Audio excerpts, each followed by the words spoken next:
Yan, ito nga pala si Police Corporal Abisilia. Magsisumba ka ba? Magandang dilag, puso ko yung nabiha. Ba, ma'am? Yes. Magay ka muna sa mga kaidolo natin. Hi mga kaidolo. Yun. Ito ang ating Force Commander. Oh, game na game sa Zumba, di ba?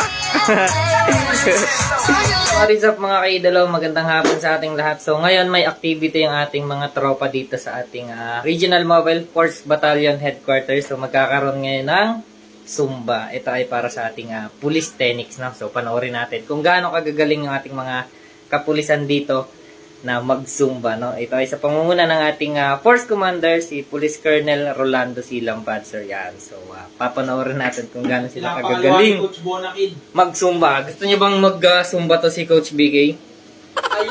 Ayan! Lalakarin siya mamaya kaya hindi siya makakapag-Zumba. Ayan, nandito si Patrolman Senyeres at Jed, tanong ko lang, ano ba yung health benefits ng pagsusumba? Unang-una, siyempre yung healthy lifestyle, nakakaiwas tayo sa mga sakit, tsaka yung nami-maintain natin yung pagiging fit natin as a police officer. So, ikaw ba magiging dance instructor namin ngayong araw? Hindi din pala, makikisayaw lang tayo. Yeah. Makikisabay yung mga marunong sumayaw.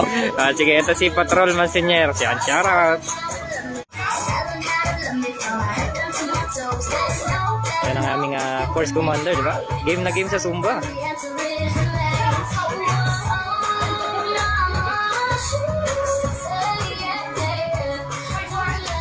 Si Bebang. Bebang. Yan.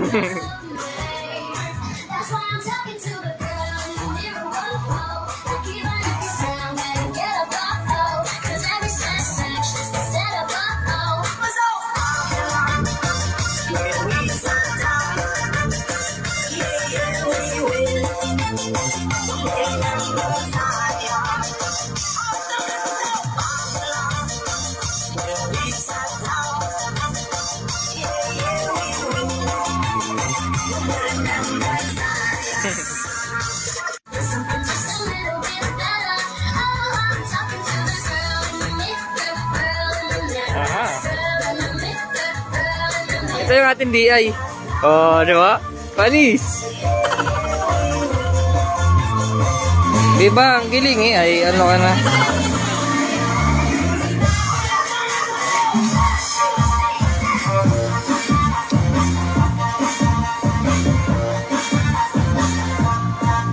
So, yun sa mga magtatanong kung kailan tayo mag-Zumba, baka next week na, baka next session. Kasi hindi natin alam, bago lang tayo dito sa HQ na may ganito pala silang program dito.